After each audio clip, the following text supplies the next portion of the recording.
Yeah, that shout out to Real. Shout out to the Mavs staff here as well. You know, they both sides have been doing a really good job of making sure I'm healthy. So Jeremy, Jace, and Real back home. How's this process year 2 compared to last year's rookie? You got media day? Just or preparation? Preparing for the season. Preparing, it's better. It's better this year because I went through last season. I got things that I can work on, so that's been my focus on this summer. Talk about the way you and Luka have worked so great. We've been balling out. Nah, for real though, because every time we on teams, we do personal fouls. So we do personal fouls all the time. Describe some of the action out there. What's been some of the highlights that you two have been able to come up with? His vision is crazy, so now that allows me to cut more off the ball. I know Dennis Smith Jr., the boy started with the team that drafted him. And when I say the boy's back, he's back and he's fighting for that roster spot. Man, it sounds like it's against B. Will. Y'all know how we feel about B. Will. But enough of that. I will be giving you the strengths and weaknesses for DSJ. And I know you want to stick around to the end of the video. Make sure you like, subscribe, tap in so you can be back in. Lockbox Nation, we are live on your station. And shout out to all the subs who showed love. Let's lock in. So first, let's talk about the strengths. My boy is super athletic, defensive hustle, and he has playmaking in his bag. So I'm trying to see if this will be the perfect guard to play along Kyrie, as well as someone who can manage that offense. If Kyrie is still having to deal with those lingering injuries, I don't know. You tell me. But there's more. He's experienced. At the age of 27, he's been around the block. Hey, yo! You know what I'm talking about? Around the block. He's played for the Mavs, the Knicks, the Nets, and Real Madrid overseas. You know what I'm talking about? And that's facts. And the fact that he played in Europe, it's likely that his skill set has improved. Being able to adjust to the American game and go overseas and add and ingratiate that into his game, Dennis Smith Jr. looks like he's definitely somebody who will be ready to compete, to prove that he belongs in the NBA. How many people do we know of that go back to the NBA after going overseas and they are able to make a legitimate wage? I mean, you tell me. Drop yours in the comments. Somebody who was able to do it and do it well, somebody who just happened to get lost in the sauce. Simply put, the boy has a motivated comeback. Back here to start his career, he's got something to prove. Could he do that in Dallas? Is he gonna have the opportunity to make himself stand out? Was some of his success due to the fact that he was not able to be put in a position to where he was able to be a good focal point and a scorer for the offense? But before we get into the video, we got this video of somebody breaking it down, what it means to have Dennis Smith Jr. to come back to the squad. Y'all know if it's between him and B. Will, you know, I'm kind of feeling some type of way. Hey, yo! Some type. You know what I'm talking about? Uh-oh. So let's see what he has to say, and then we'll tap in, then we'll give you his weaknesses, and then I will let you judge for yourself.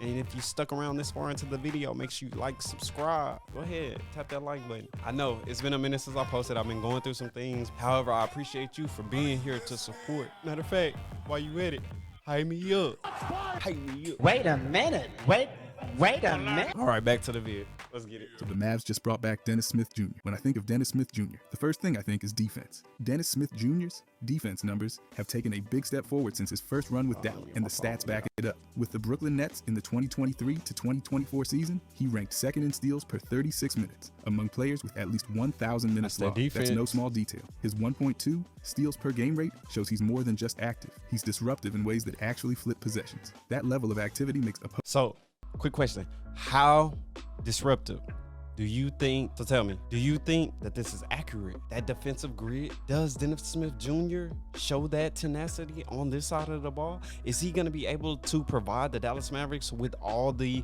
essential and force that the Dallas Mavericks will need on the POA attacking that ball handler? I don't know, y'all tell me. Opposing ball handlers nervous, and it gives Dallas more chances to run in transition. His defensive rating that year was 113.7, which put him right around league average. But the key is his on-ball pressure was consistently above that standard. So the rating undersells the value of what he does at the point of attack. That kind of steal generation isn't just random gambling either. His numbers show consistent improvement in reading passing lanes and sticking tight to his assignment. The fact that he can get into the top tier for steal rate while playing within a structured scheme is what See- makes it sustainable. When you're producing a 2.1 Let me see. So let me check this out for y'all. Do you have any money? All right. So Brandon Williams is 6'1". Let's see how tall DSJ is. Bear with me. X fouls up in here. Bro, they only 1 inch. It's only a 1 inch difference. I'm thinking, you know the NBA be telling stories. The jewels. They be lying on the family jewels. Hey, yo. Hey, all right. So now we over the mystery. Brandon Williams is 6'1". Dennis Smith Jr. is listed at 6'2". Where they do that at? All right. percent steal percentage like he did in Brooklyn, which put him in the 88th percentile among guards. That's not noise. That's a habit. For Dallas, it means one extra layer of defense on the perimeter, which they didn't have at a consistent level last season. The defense versatility jumps off the stat sheet too. Smith is 6'2" and 200. Facts. I'm not gonna lie. When we were looking to make a move at the end of last season, I was looking at DSJ. Who else? Dennis Schroeder. All these Dennis. They was probably on the same team out of the net. It probably couldn't have been a way where we could have got both of them for a nice deal. 5 pounds, which gives him a mix of quickness and sturdiness that allows him to switch on to guards and even wings. Back in the 2022 to 2023. So that's already 1+. In B Will, he's tenacious. He has that energy. It's just when he starts getting switched on those wings, it's that size thing. Maybe that 1 inch make a difference. Matter of fact, we didn't look at the wingspan. Let's see. Dennis Smith Jr. Money? Yep, you're banned. Height is listed. So according to AI off Google, Brandon Williams is listed at 6'2". Yeah, 6'2". So I'm gonna have to see these boys side by side. You know what I'm talking about? Because man, it's like, what do you believe? Because they was listing Luka at like 6'6", and we know he's bigger than that. Hey yo! For my people in the back, you know they be trying to take stuff out of the context. Season with Charlotte, he averaged 1.4 steals and half a block per game across just over 25 That jump minutes. was That kind of explosive. split stat line proves he's able to help on and off the ball. Guards who can credibly block shots while holding down high steal numbers don't grow on trees. For Dallas, that's big. Can keep their defensive shape without being locked into rigid matchups. This switching ability plays directly into what the Mavericks leaned on last year. Their defensive efficiency ticked up when they went heavier into switch schemes. Smith fits that approach because he can handle both guard spots. That opens the door for bigger lineups, like pairing him next to D'Angelo Russell or Klay Thompson while not losing coverage outside. The Mavs don't have to choose between offense and defense with him out. Instead, they can keep size on the floor and still trust their backcourt to hold its ground. The timing of his addition is especially valuable. With Kyrie sidelined for the first half of the season rehabbing his ACL, Dallas needed someone who wouldn't just tread water defensively. Smith brings a sharper edge on that side of the ball compared to the offensive-minded guards they could have leaned on. That balance. All right, I need y'all to tell me, is this a hot take? Brandon Williams is smoother with his dribbling. Like it's like water, it flows. Now, DSJ, my boy is shifty, stop and go, explosive, fast twitch. Hey, do you agree with my take on this? And if you don't, drop yours in a comment. Open discussion. This a family over here. Lockbox Nation, stand up. Shout out Flight. Matters because the Mavericks climb into the top 10 of defensive rating in the 2024 to 2025 season was one of the key reasons for their playoff run. Keeping that standard without Kyrie is now more realistic, with Smith eating minutes at the point of attack. His advanced metrics show the foundation behind these improvements. Over his career, his defensive rating has landed at 112.3 for a guard is solid. But the standout is the way his steal rate has climbed into elite territory, paired with consistent energy on possessions. His defensive win shares during his peak seasons have hung around 0.05 to 0.08 per game. That's not just filling space on the stats, proof that even in smaller roles, he pushes lineup. Foundation behind these improvements. Over his career, his defensive rating has landed at 112.3, which again, for a guard, is solid. But the standout is the way his steal rate has climbed into elite territory, paired with consistent energy on possessions. His defensive win shares during his peak seasons have hung around 0.05 to 0.08 per game. That's not just filling space on the stat sheet. It's proof that even in smaller roles, he pushes lineups in a positive direction. It's also worth noting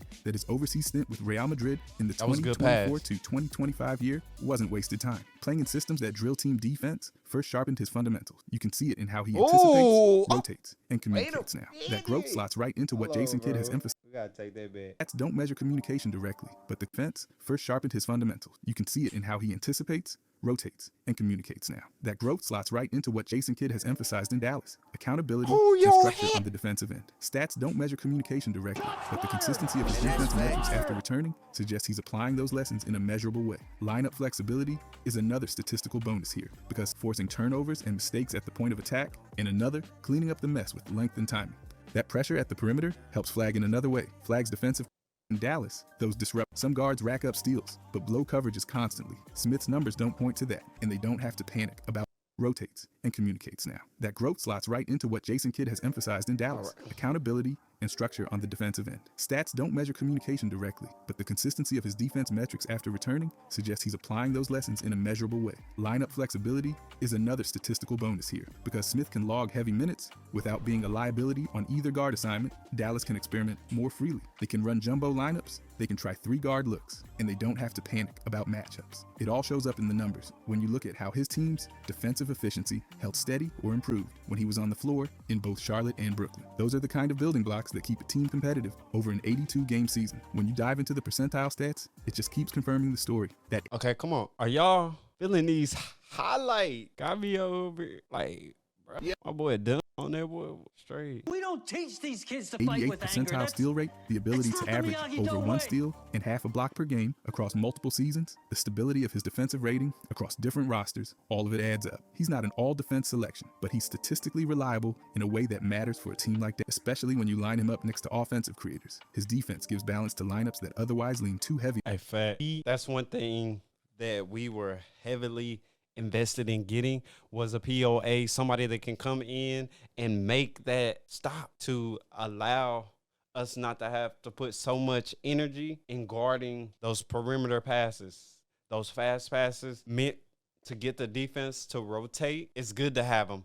So it'll be more switchabilities. The amount of coverages that the Dallas Mavericks will be able to be open to playing will be a lot more with the addition of Dennis Smith Jr., not to mention the way he is able to attack a closeout as well. It's good stuff, y'all. Scoring. On top of that, Smith's defensive win, shares per game rates, even in limited minutes, suggest he's a plug-in positive. That's not always the case for role players, especially guards, who can be neutral or negative on defense. His ability to tilt those numbers in the right direction is a strong argument for him soaking up steady rotation minutes, especially in the first half of the year. I also like how his stats underline the balance between individual disruption and team defense. Some guards rack up steals, but blow coverages constantly. Smith's numbers don't point to that. He's been able to keep his defensive rating in line with league averages while producing higher than average disruption numbers. That's the sweet spot. Everybody it shows he's not highlight sacrificing tape team principles look just to good. get highlights. For Dallas, that's crucial because the system relies on everyone staying connected with switches and rotations. The Western Conference is always going to come down to how well they defend the perimeter. Adding someone who statistically grades out as one of the better guards in generating turnover, staying versatile across positions, and contributing consistently to defensive win shares he checks has the right boxes. It's not experience flashy scoring numbers, but over it's the B. kind of Will, for measurable sure. edge that tips a few games Just across the knowing season. how to Even his per attack. 36 numbers continue the theme. His steals per 36 minutes in Brooklyn And placed him among the using best the in the league, which defenders' means that as his minutes grow in momentum Dallas, those against disruption them. rates should scale. It's not hypothetical. It's rooted in B. what he's Will's already just- produced. If Dallas he keeps him in that just 20 smooth. to 25-minute range, the math says the Mavericks I think- defense will benefit steadily I from his presence. believe His having stats B. also prove Will that he's not a with foul-prone Dennis Smith defender. Jr., That balance of if we activity are and able to control keep them matters both, because it keeps him on the will floor. Guards allow who play B. aggressive Will without fouling are to rare. pick And when you up find one, you hang more on to. For Dallas, of the it simple means continuity things in their guard for a rotation, smaller especially guard in games where that foul they need trouble in could their otherwise bag. derail He can lineups. get All it- in all, the he can numbers lay definitely it out get it clearly. from Dennis Smith Jr. gives Dallas a guard who's near the DSJ. top of the league in steals per I gotta get 36 used to minutes, saying who can switch DSJ. across multiple assignments, who holds up in defensive rating, and who posts consistent defensive win shares. He's the kind of player who lets a team keep experimenting with lineups while knowing the defense isn't going to crater. And when you've already built your identity around balance, those are the stats you want on your side. But Smith will also help Flag a lot. Dennis Smith I need to put Nico in here with the defense wins championship. Okay, so before he gets to DSJ plus Flag, let's hop over here and look at these strengths and weaknesses.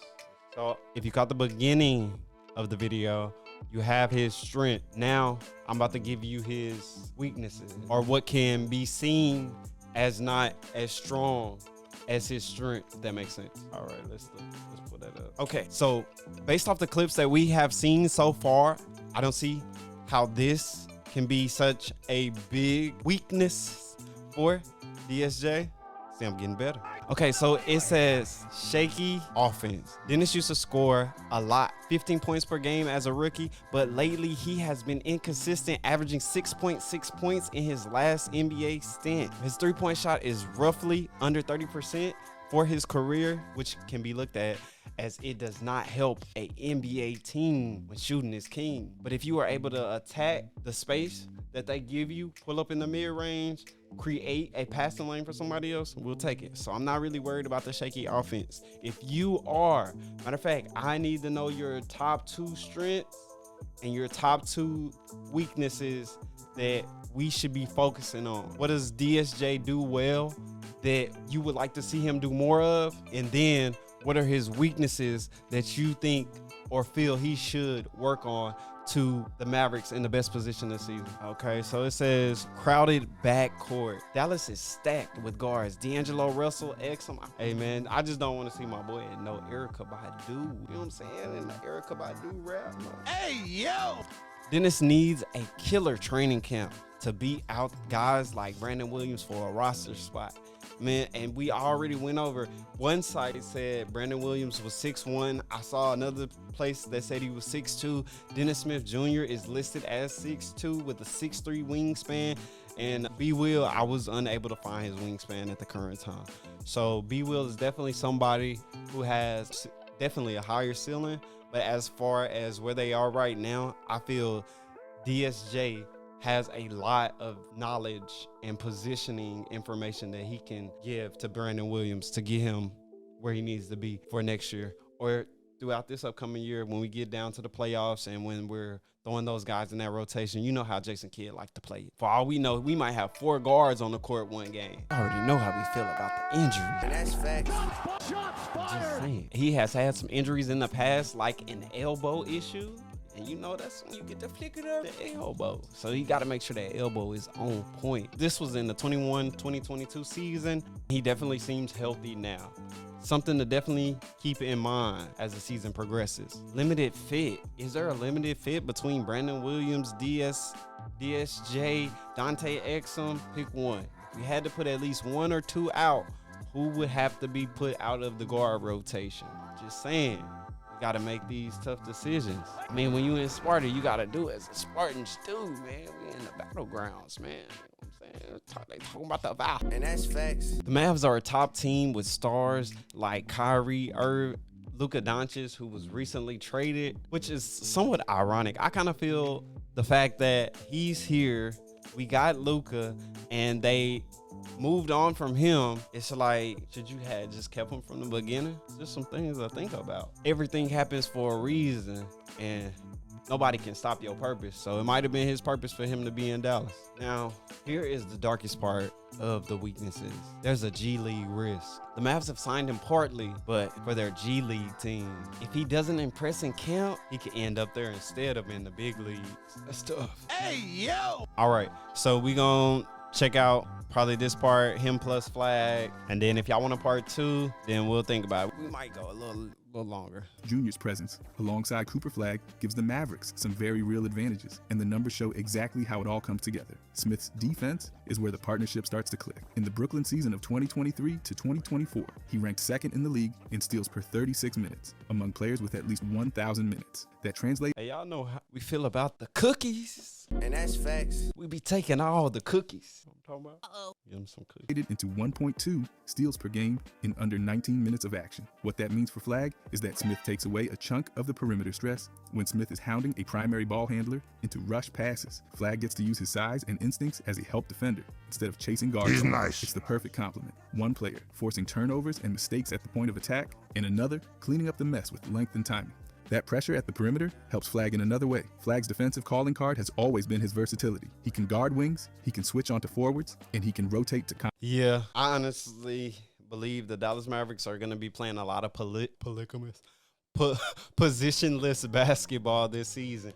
Just being able to plug guys in who are able to move their feet, keep their hands up, out, creating a big center frame, just making it hard for passes to get to the lane or to certain points around the perimeters. The Dallas Mavericks are starting to become a very good and lengthy defensive team.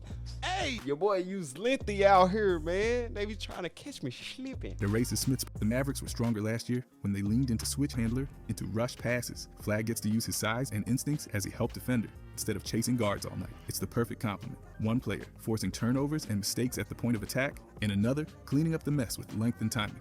That pressure at the perimeter helps Flag in another way. Flag's defensive calling card has always been his versatility. He can guard wings, he can switch onto forwards, and he can rotate to contest shots at the rim. But having Smith on the ball gives Flag more freedom to anticipate and cheat into those help positions. The stat that proves it is Smith's 2.1% steal rate in Brooklyn, which landed him in the 88th percentile among guards. That level of disruption funnels the ball exactly where you want it, into crowded lanes where Flag is waiting.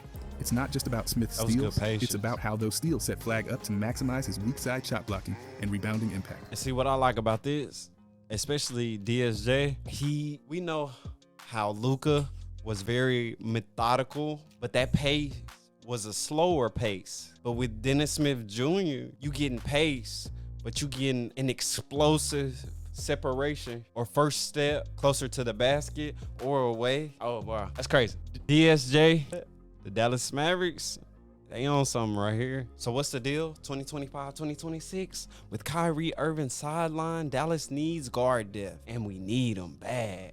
And that's facts. And Dennis could fit the defense and the playmaking, but he has to outshine his competition. Those like Exum, and he has to compete against Exum, Brandon Williams, D-Lo. I was like, D-Lo. And he'll also have to adapt to a smaller role. If he brings his A game with a side of defense, he can definitely find himself in a backup spot. Question is that's what's gonna happen? Yeah, we know he can make our backcourt scrappy, but if this doesn't work, there's a good chance he's G League bound. But what say you, Lockbox Nation? We're signing off your station, and shout out to all the subs who show love. And always remember to shoot your shot. Shots fired! Like a shooter. We out. And that's facts.